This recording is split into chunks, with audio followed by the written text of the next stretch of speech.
இந்திய அணியின் வெற்றிக்கு மிக முக்கிய காரணம் இந்த 2 வீரர்கள் தான் பாராட்டிய சூரியகுமார் யாதவ். இங்கிலாந்திற்கு எதிரான 5 T20 போட்டிகள் தற்பொழுது நடைபெற்று வருகிறது. இந்தியா வந்துள்ள இங்கிலாந்து அணி தனது முதல் போட்டியை கொல்கத்தாவில் எதிர்கொண்டது. முதலில் பேட்டிங்கில் களமிறங்கிய இங்கிலாந்து அணி 20 ஓவர்களில் முடிவில் 132 ரன்கள் எடுத்து 10 விக்கெட்களை கொடுத்திருந்தனர். இந்திய அணியில் வரும் சக்கரவர்த்தி சிறப்பாக பவுலிங் செய்து அசத்தியிருந்தார். அதனைத் தொடர்ந்து மற்ற வீரர்கள் ஹர்ஷ்தீப், ஹர்திக் பாண்டியா, அக்சர் பட்டேல் சிறப்பாக பந்து வீச்சிருந்தனர். இதனைத் தொடர்ந்து ஓபனிங் பேட்ஸ்மேனாக சஞ்சு சாம்சன் மற்றும் அபிஷேக் சர்மா அதிரடியாக விளையாடி ரன்களை சேர்த்தனர். இந்திய அணி 12.5 ஓவர் முடிவில் 133 ரன்கள் எடுத்து 3 விக்கெட்கள் கொடுத்திருந்தது.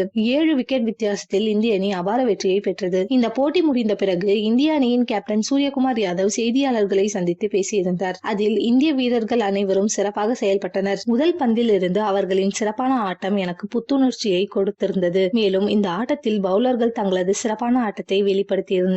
வருண் சக்கரவர்த்தி களத்திற்கு ஏற்றவாறு பவுலிங் செய்திருந்தார். அதே போல ஹர்ஷ்தீப் சிங் பொறுப்பாக பந்து வீசி விக்கெட்களை எடுத்தார். இந்த இருவரும் முதல் 5 பேட்ஸ்மேன்களை வீழ்த்தி வெற்றிக்கு மிக மிக முக்கிய காரணம் என கூறியிருந்தார்.